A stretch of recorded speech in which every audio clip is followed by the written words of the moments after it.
Welcome to this week's End of Days Update, coming to you from Tulsa, Oklahoma. If you're anywhere near Jeffersonville, Indiana, this weekend we'll be at Covenant Life Church, Sunday morning, Sunday night.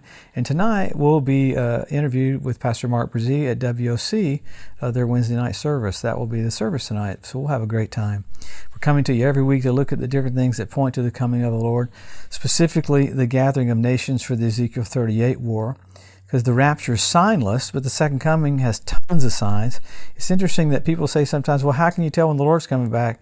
Yet they can't tell, but yet there's more verses written about what it would look like so that we could. For every one verse there is about the first coming of the Lord, 8 times more about the second coming. Paul talked about the baptism 12 times, coming of the Lord 52 times. Why? He wants us to know. So we get into these things that are happening now to cause us to accelerate. I hear people say, oh, it's just an escape theology. No, it's a hustle theology, just like at the end of a football game.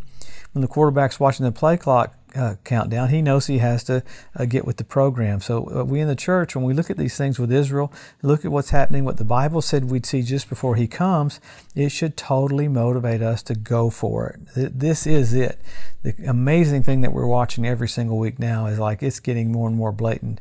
We talked about originally when we started the End of Days Update, we could easily probably do it at the very end, almost every day. It's so hard to compact everything into what we get into, but boy, it's sure blatant. You remember when Jesus came in, the madman Gadara, and the demons cried out, oh, you've come to torment us before the time?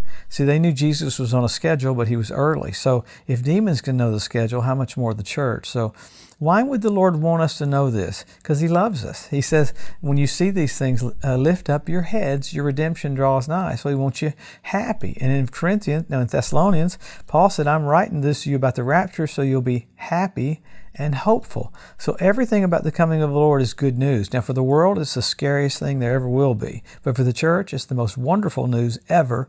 We're about to see Jesus. We're about to see the King of Kings and the Lord of Lords. Well, obviously we pick up on what's happening in Israel this last week, a continuation almost of a solid month after Hamas did the surprise attack on October 7th. I watched this last week, Israel go in and strategically hit buildings where different commanders were for Hamas. They weren't just hitting building after building. They were literally getting one commander after another commander after another. It absolutely amazed me. And then I saw the Secretary General of the UN, Guterres, come against, once again, not calling Hamas a terrorist organization and telling Israel to back down from what they're doing.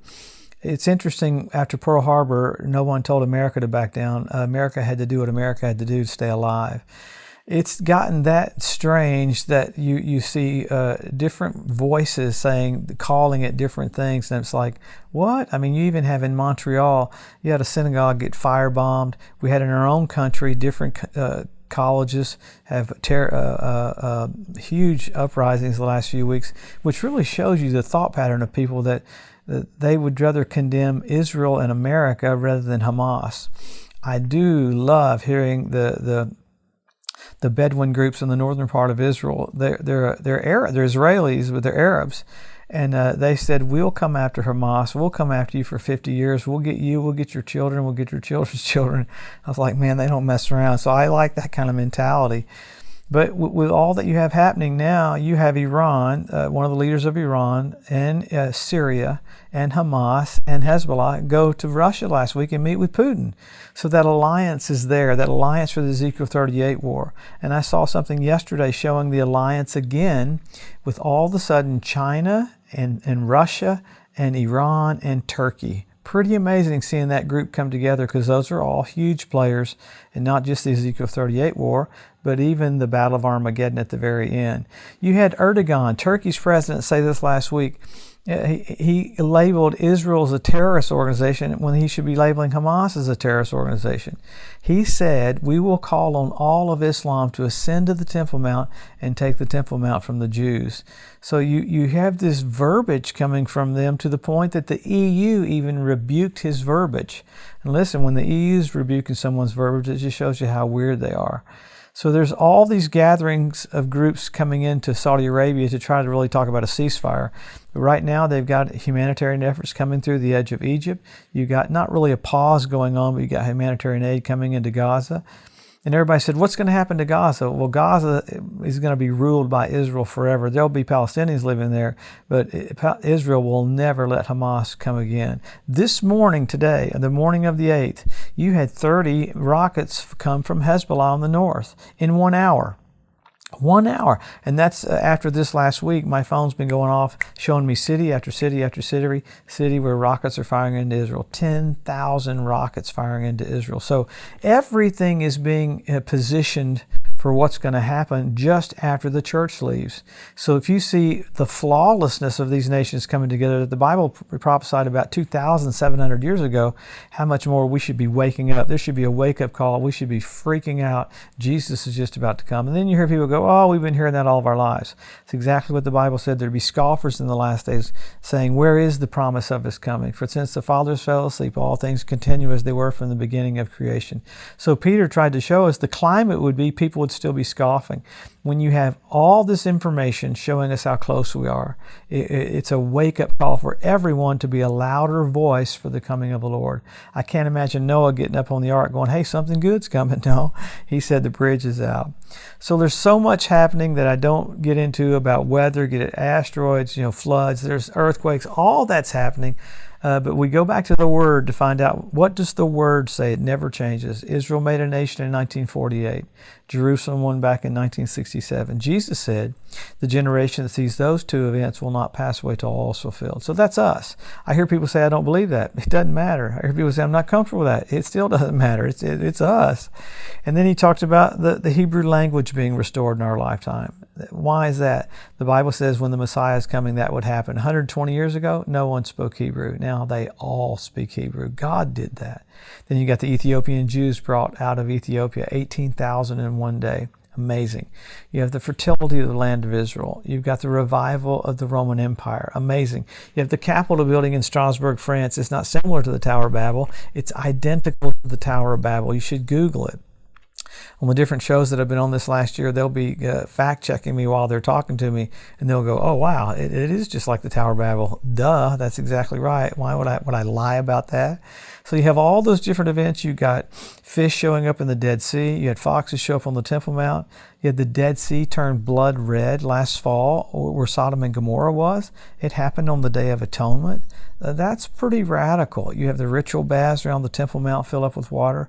First time in 2,000 years. So you have predatory birds, 172 different species of predatory birds start showing up in the land. I mean, that's pretty radical. After the Ezekiel 38 war, God calls on the fowl of the air to clean the land up. 7 years later, the Battle of Armageddon, he calls on the fowl of the air to clean the land up again. You've got the cleanup crew in Israel right now. So all of these different things. You have the Temple Mount Institute ready to start having sacrifices. They've been having sacrifices on the edge of the Temple Mount the last few years. They got arrested a couple years ago. They didn't get arrested this last year. So they're all in position. So if birds are in position, fish are in position, the Temple Mount Institute's in position, Russia's in the Ukraine, Russia's in Crimea, Russia's in position. The Bible says that they're going to come from the north, go straight north of Israel. You got the Ukraine.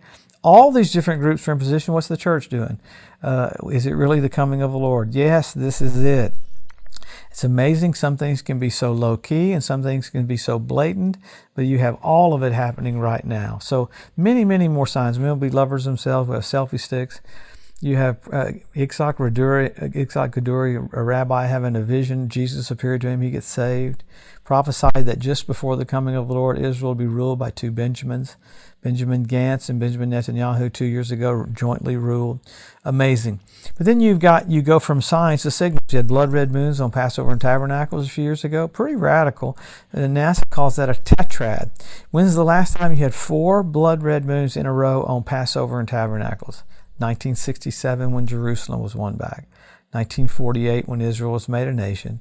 In 1492 at the Edict of Expulsion when the Jews were kicked out of Spain. Pretty remarkable to have things flawlessly happening in the heavens. They would be signals. The Bible says that the heavens declare the glory of God. And then after that, you had the Bethlehem star, Jupiter, a king planet, Regulus, a king planet, Venus, men are from Mars, women are from Venus. All 3 of them came together at the birth of Jesus. Pretty wild. The constellation was Virgo. This last year, NBC Nightly News, so we have a celestial event, Jupiter, Regulus, Venus, a Bethlehem star, first time in 2,000 years. There's many more things you could get into about the year 2017, about all the different things, even about the eclipse this year, eclipse next year, the asteroids that are coming. They're named over and over again. There's one coming by in 2029. It's called wormwood. I was preaching in the Ukraine, and I talked about wormwood was going to come and hit the earth. It's going to make a third of the waters radioactive. And everybody gasped when I said wormwood. And I said, what's the deal with wormwood? That's the word Chernobyl. This is all real. So what do? Help our local church, help our local pastor, be more involved. Don't fit church into our life. It is our life. Why? We're about to see the King. What would we do if we found out tomorrow we were going to be raptured? How would you live today? I don't think the rapture is tomorrow, but I think we're getting closer and closer and closer and closer to the catching away of the church. The church will be caught up. We're going to go up with Jesus and come back with him at the second coming. We're the reward seat of Christ, marriage supper of the Lamb, and I believe my horse is going to have a good GPS. I don't want to end up on Mars and everybody else is on the earth. So I'm believing God I'll have a good horse. So giddy up, here we come. So amazing. All of a sudden, we're going to see the King. He died for us. God raised him from the dead. We'll be honoring him. We'll be magnifying him. And all of the earth is going to bow their knee and say, he is Lord, to the glory of God the Father. What a day to see God come to the planet.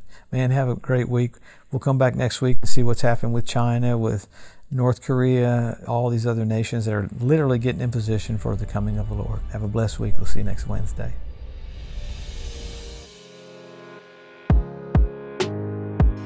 Thanks for joining us today at the End of Days Update. If you'd like to be notified every time there's a new post, just go to the EDU at josephmorris.com and subscribe to receive email alerts. If these posts and updates have been a blessing to you, please consider making a one-time donation to help get the message out, or even becoming a monthly partner with Joseph Morris Ministries. Thanks again for tuning in to the EDU, and we'll see you next week.